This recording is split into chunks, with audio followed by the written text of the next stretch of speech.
Hello everyone, welcome to the YouTube channel of Hopes and Dreams Universal School. Subscribe our channel and press the bell icon button to get the notification of our new videos. Thank you. Hello बच्चों, आज हम करेंगे कक्षा तीसरी का पाठ 4 Holi. Lesson शुरू करने से पहले मैं आपको बताना चाहूँगी कि ये लेसन आप फ़ोन में नहीं देखेंगे। अपनी बुक का पेज नंबर 23 खोलेंगे और फ़ोन को पास में रखेंगे, किसी बड़े को साथ में बिठाएंगे और साथ साथ सुन के अपना सारा मटेरियल रख के चैप्टर पढ़ेंगे। तो आइए स्टार्ट करते हैं पाठ से पूरा।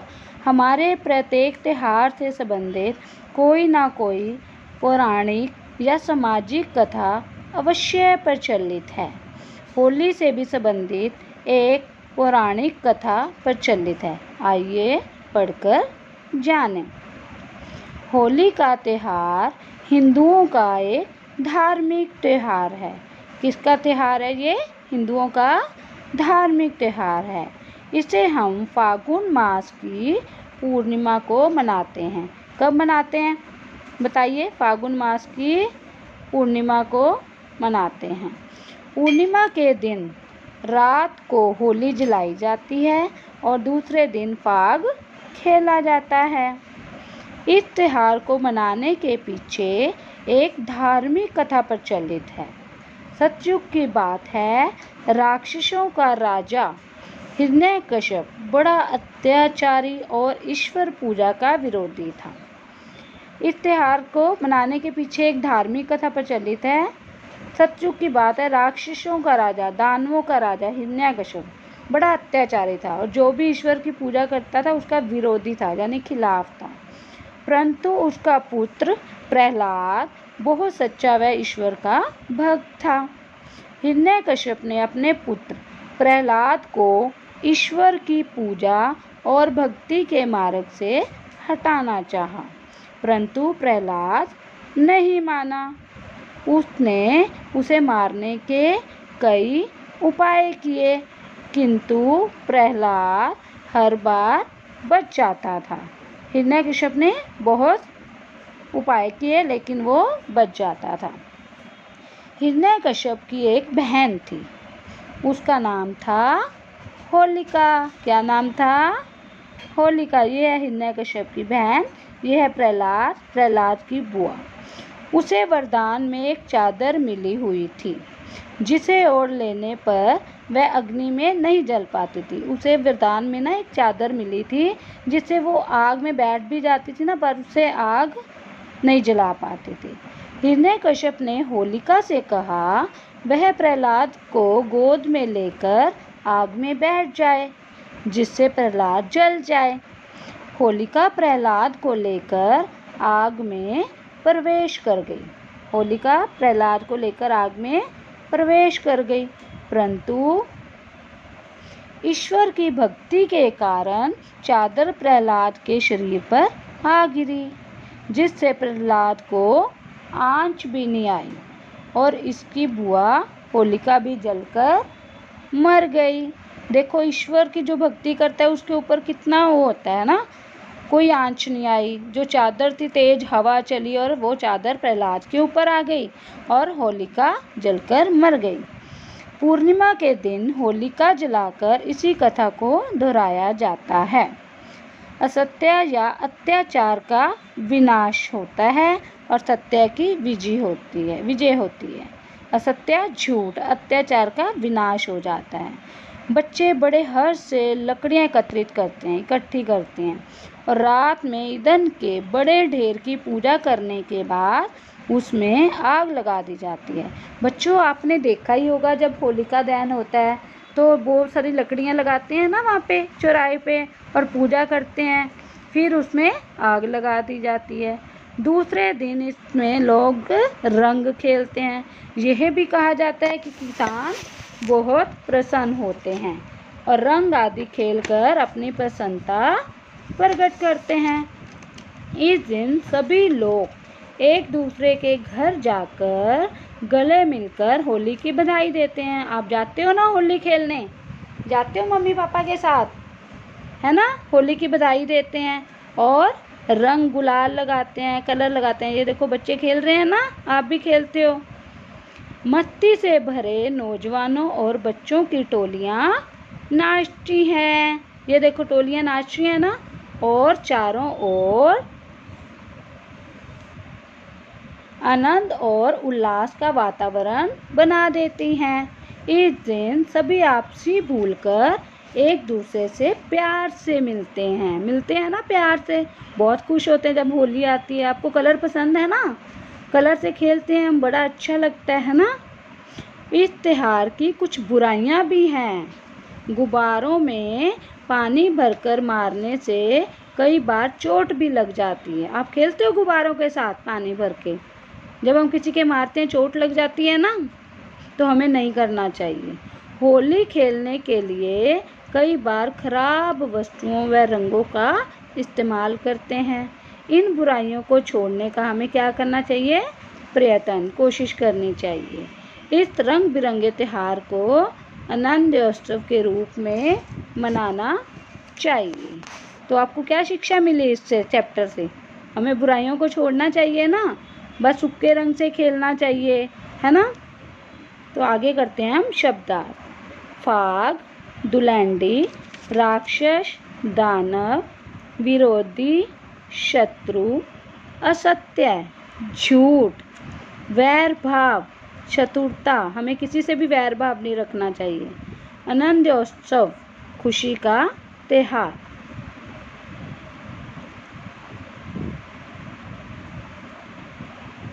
अब हम करेंगे अभ्यास। इसे बोलकर पढ़िए।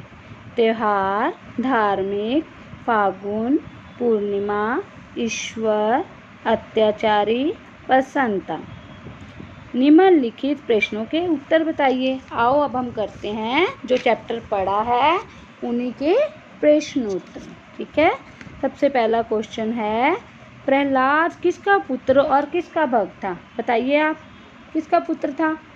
पता है ना आपको? बताइए किसका पुत्र था? हिरण्यकश्यप का। और भक्त किसका था? ईश्वर का। तो इसका आंसर क्या लिखोगे? प्रहलाद राक्षसों के राजा हिरण्यकश्यप का पुत्र और ईश्वर का भक्त था। होलिका कौन थी बताइए? Very good. कौन थी होलिका?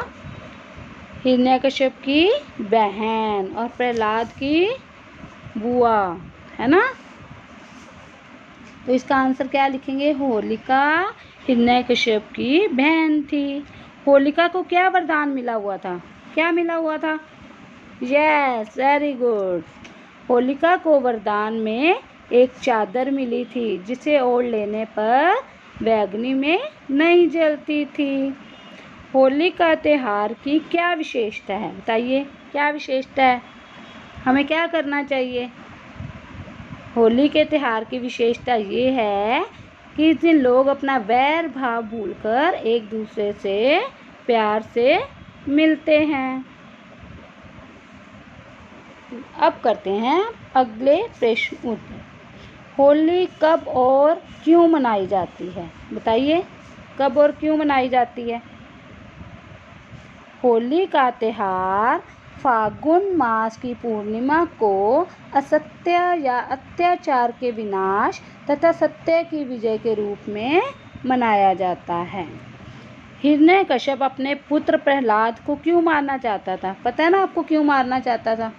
क्यों मारना चाहता था? क्योंकि वो ईश्वर की भक्त थे, पूजा करते थे, है ना। तो हम क्या लिखेंगे? हिरण्यकश्यप अत्याचारी और ईश्वर पूजा के विरोधी था, परंतु उसका पुत्र प्रहलाद सच्चा ईश्वर का भक्त था। इसी कारण हिरण्यकश्यप अपने पुत्र प्रहलाद को मारना चाहता था। होलिका दहन से हमें क्या शिक्षा मिलती है? असत्य पर सत्य की विजय होने की शिक्षा मिलती है। क्या मिलती है? असत्य पर सत्य की विजय होने की शिक्षा मिलती है। होली के दिन लोग एक दूसरे से किस प्रकार से मिलते हैं? बताइए, पता है ना आपको किस प्रकार मिलते हैं? अभी बताया मैंने पीछे, किस प्रकार मिलते हैं?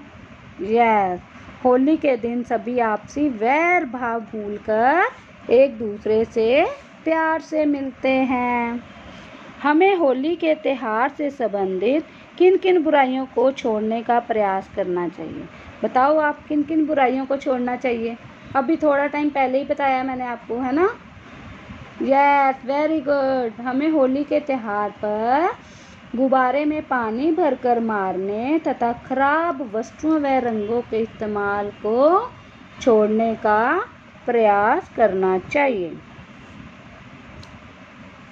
दिए गए बॉक्स में से सही शब्द चुनकर वाक्य पूरे कीजिए। ये देखो बॉक्स में शब्द दिए गए हैं, ये आपको फिलअप सब अपने आप करें, मैम नहीं बताएंगे। आपने चैप्टर पढ़ लिया ना, मैं सिर्फ रीड करूँगी।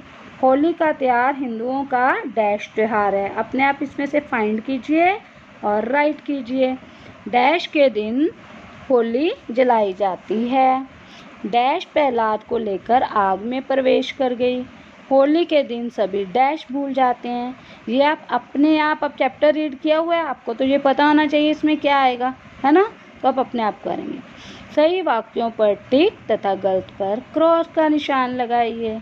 अब आप बताओ, होली के दूसरे दिन फाग खेला जाता है, बताइए, यस और नो। यस, तो कौन सा निशान आएगा, टिक का। हिरण्यकश्यप राक्षसों का राजा था, वेरी गुड, यस, टिक।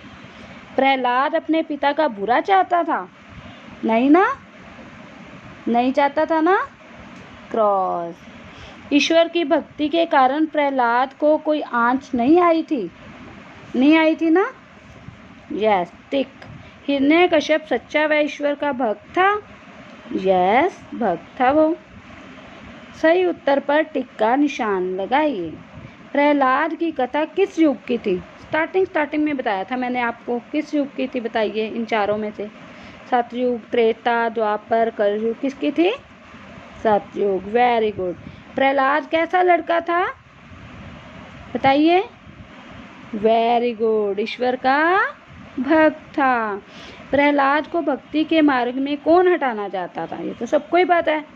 अरे वाह, वेरी गुड, हिरण्यकश्यप। प्रहलाद की बुआ का नाम क्या था, वेरी गुड, अब तो सारे इंटेलिजेंट हो, होलिका, वेरी गुड।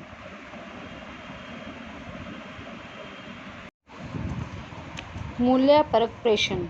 होली का त्यौहार बुराई पर अच्छाई की जीत का प्रतीक है। होली का त्यौहार किस पर प्रतीक है, बुराई पर अच्छाई की जीत का। इस कथन को स्पष्ट कीजिए। कुछ लोग होली का त्यौहार का दिखावा कर अप्रत्यक्ष रूप में अपनी शत्रुता निभाते हैं। दूसरों के चेहरे पर हानिकारक वस्तुएं लगाने में भी संकोच नहीं करते। क्या आपके अथवा आपके किसी साथी के साथ कभी ऐसा हुआ है? यदि हाँ, तो अपने शब्दों में लिखिए। भाषा ज्ञान। जिन शब्दों का प्रयोग वाक्यांश या अनेक शब्दों के स्थान पर किया जाता है, उन्हें अनेक शब्द के लिए एक शब्द के नाम से जाना जाता है। निम्नलिखित अनेक शब्दों के लिए एक शब्द लिखिए।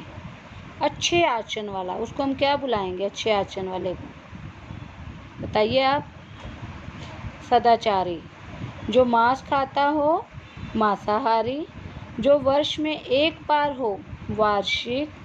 अधिक बोलने वाला, वाचाल। जिस स्त्री का पति मर गया हो, विधवा। अब हम विलोम शब्द हैं, इनकी मैच करेंगे। आज, अंत, आरोह, अवरोह, उतार, चढ़ाव, कठोर, मृदु, विजय, पराजय। Thank you so much. आप इस वीडियो को देखिए और अपनी बुक में एक्सरसाइज कीजिए। और मैं कुछ क्विज दे रही हूँ जो आप अपने कमेंट में लिखेंगे। प्रहलाद कौन था और प्रहलाद के पिता का क्या नाम था, और इस सारे चैप्टर से आपको क्या शिक्षा मिली है, ये कमेंट में ज़रूर लिखिए। Thank you so much.